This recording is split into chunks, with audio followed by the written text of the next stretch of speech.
Good morning, Hank. It's Tuesday. So one of the biggest issues in global politics these days is government debt and deficits, which is a particularly big deal in the United States because of the presidential campaign and also because of the looming fiscal cliff. And Hank, as you'll no doubt remember, I received a bronze medal in economics at the 1994 Alabama State Academic Decathlon, meaning that in 1994 I was the third best 17-year-old economist among all C students in the state of Alabama. So not to brag or anything, but I'm pretty qualified to explain this stuff. Okay, so first we have to separate the ideas of debt and deficit. Debt is the total amount of our outstanding liabilities. Deficit, or occasionally surplus, is the difference between what the government spends and what it takes in. Right, so in the United States, our current national debt is around $16 trillion, which sounds like a lot of money, and it is. But let's break this down. The largest single holder of U.S. government debt is actually the federal government itself, because trust funds like Social Security buy government bonds, and so the interest goes from the U.S. government to a different part of the U.S. government, which is not borrowing as we usually imagine it. So if you take away that money, you're left with about $11 trillion, which is still a fair bit of cash. Who owns that debt? China, you probably guessed. But in fact, no. The plurality of that debt is actually owned by us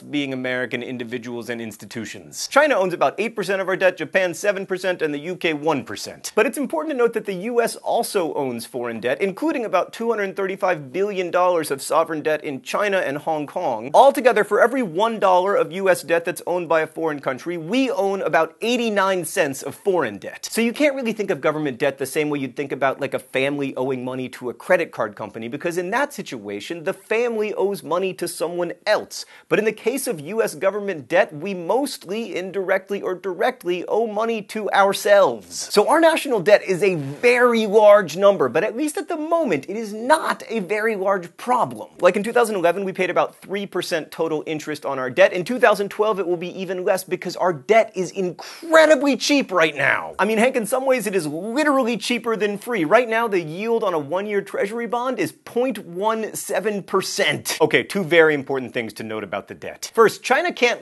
call in our debt on a day of its choosing. If I buy a $100 one-year treasury bond today, I'm gonna get that $100 back along with my 17 cents in interest in 1 year. I can't call after a month and be like, give me my money back. So despite what you hear from a lot of political commentators, that is not really a risk to the US economy. Secondly, you may have heard people say the government should be run like a business. It should never spend more than it takes in. Yeah, no, that is not how businesses are run. Like, say that tomorrow I invent a Marty McFly hovercraft skateboard. In that situation, I wouldn't wait 20 years until I'd sold enough DFTBA posters to build my Marty McFly hoverboard factory. I would just borrow the money and build the factory immediately so I could start selling hoverboards and swim in a sea of $100 bills.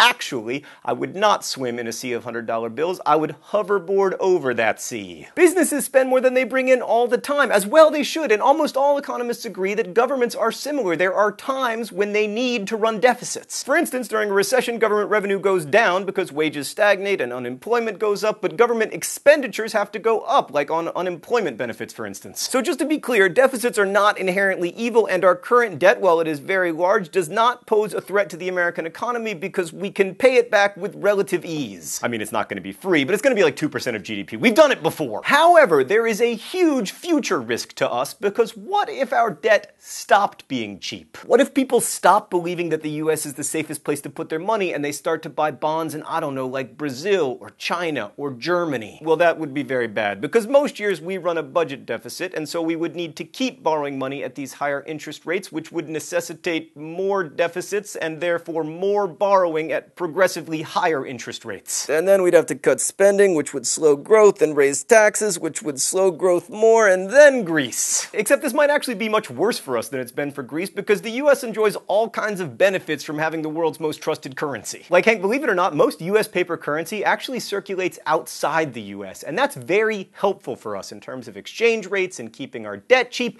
And if we lost that, it would be devastating, because we would just be a regular country again. Okay, so the federal deficit in 2011 was about 1.3 trillion. It'll be down a little bit this year to about $1 trillion. It'll be down further in 2013, no matter who is president, to about 900 billion. But most people think that number needs to continue to come down, or at some point we are going to risk these spiraling higher interest rates. So there are two ways of doing this. The first is to print more money, like, oh, we need $100 billion to close the deficit. Look, I just made $100 billion using a printing press. That sounds like a fine idea, except that it will lead to inflation. Now, a lot of people in comments will be saying that we should just return to the gold standard, which I think is is a very bad idea for the reasons I explained in the doobly-doo. However, in the broadest sense, our currency is already pegged to goods and services because if the amount of money in the world doubled tomorrow, the amount of stuff wouldn't. So you can imagine what would happen to the cost of everything. It would double. The second and better way to cut the deficit is to close the gap between what we take in and what we spend. And in times of economic expansion, this is actually quite easy because the tax base grows and the amount of money people make goes up, so they pay more taxes, so we can just have surpluses, as we did in the 1990s. But during slow recoveries, like the one we have right now, it is much more complicated. So like both President Obama and Governor Romney favored unspecified spending cuts,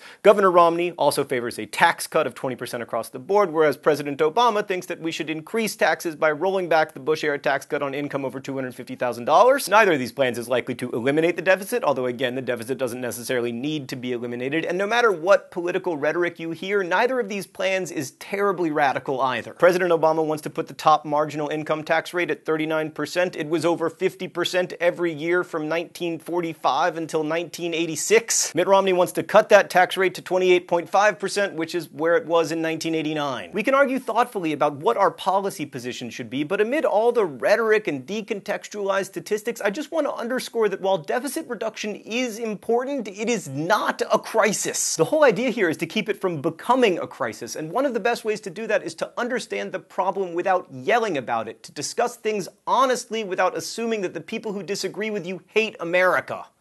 Hank, I'll see you on Friday. P.S. Friendly reminder, educational videos are allowed to be over 4 minutes. I'm still working on my punishment, sorry.